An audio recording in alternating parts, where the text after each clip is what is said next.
What's happening? Coach Wayne here. Hey, today, quick microbite. We are going to talk about motivation versus discipline. I love when I have conversations with clients, I can always pick something out that I can kind of springboard off of. And this was one of them today was motivation versus discipline. Okay, so what's the difference? We all want to be motivated, okay? We all want to be disciplined. You might be thinking, so what's the difference, okay? But according to all the self-help gurus out there is a difference. Or are there? When I started looking at this at the beginning, I started working on stuff like this at the beginning of the year because people have different hot buttons. Some people want to be motivated. Some people want to be disciplined.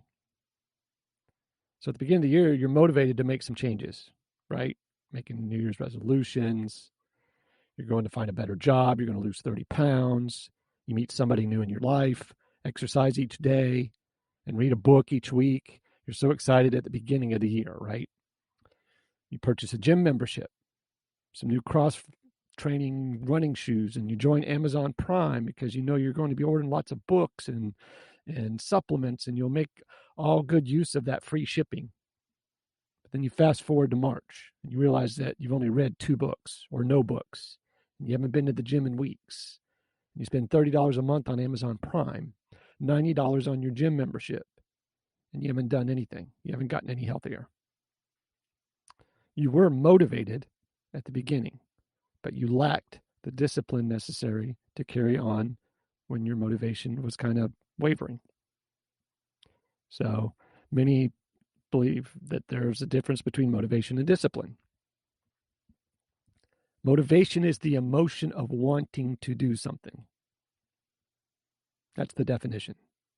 You might wish that you were motivated to go to the gym or to paint the spare bedroom. Of course, your motivation, and you're more motivated to go fishing if you love fishing. There are many ways to create motivation and motivating yourself. Now, discipline is doing the things that you need and have to be done, regardless of whether you feel like it or not. See, discipline requires discomfort. If it were comfortable, you'd already done it, and you'd already be motivated. So you see where we're going with this. You're never going to be free without some kind of discipline. If you require motivation to do something, you're at the mercy of your emotions. There are too many things left undone if motivation is necessary for you to take action. Plain and simple.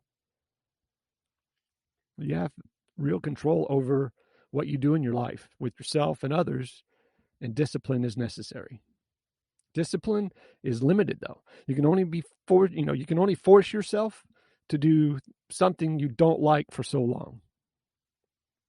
Some people have quite a bit more than others, but everyone runs out eventually. Now, unless someone is standing over them with a baseball bat or a big stick. See, discipline is the most useful for developing habits. Okay? Habit formation requires discipline at first. However, if you ask me, once a habit is established, discipline is no longer required. It's my opinion. You don't need discipline to brush your teeth, right? Use your discipline where it can be long lasting and have long lasting effects for you to help develop like super ridiculously powerful habits. So another way, I guess you could look at it, right?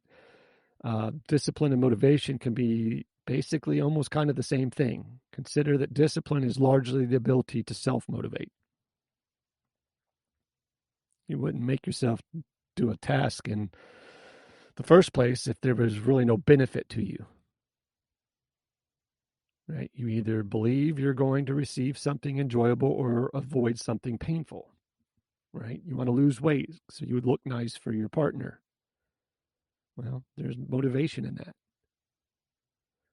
Perhaps it would be more accurate to say that those people with discipline are actually those people with a high level of skill in the art of self-motivation. Those with the ability to motivate, especially themselves, can do really almost stuff that's seemingly impossible.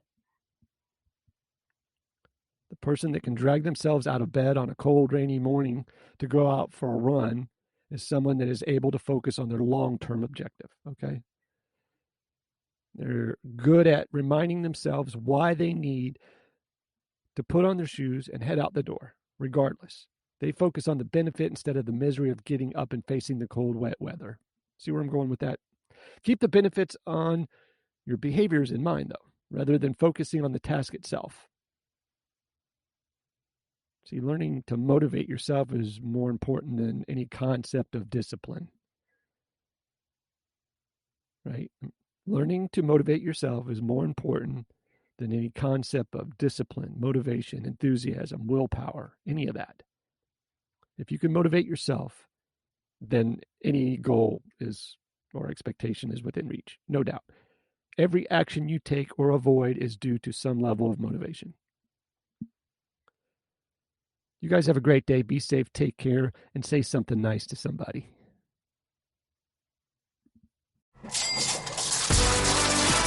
You've been listening to the Productive Not Busy podcast with Coach Wayne. Join us next time for more money-making strategies to help you have less stress and more free time. Follow us on Facebook at Productive Not Busy, on Instagram at frontline.coach.wayne, and on Twitter at Wayne New Jr. And remember, be productive, not busy.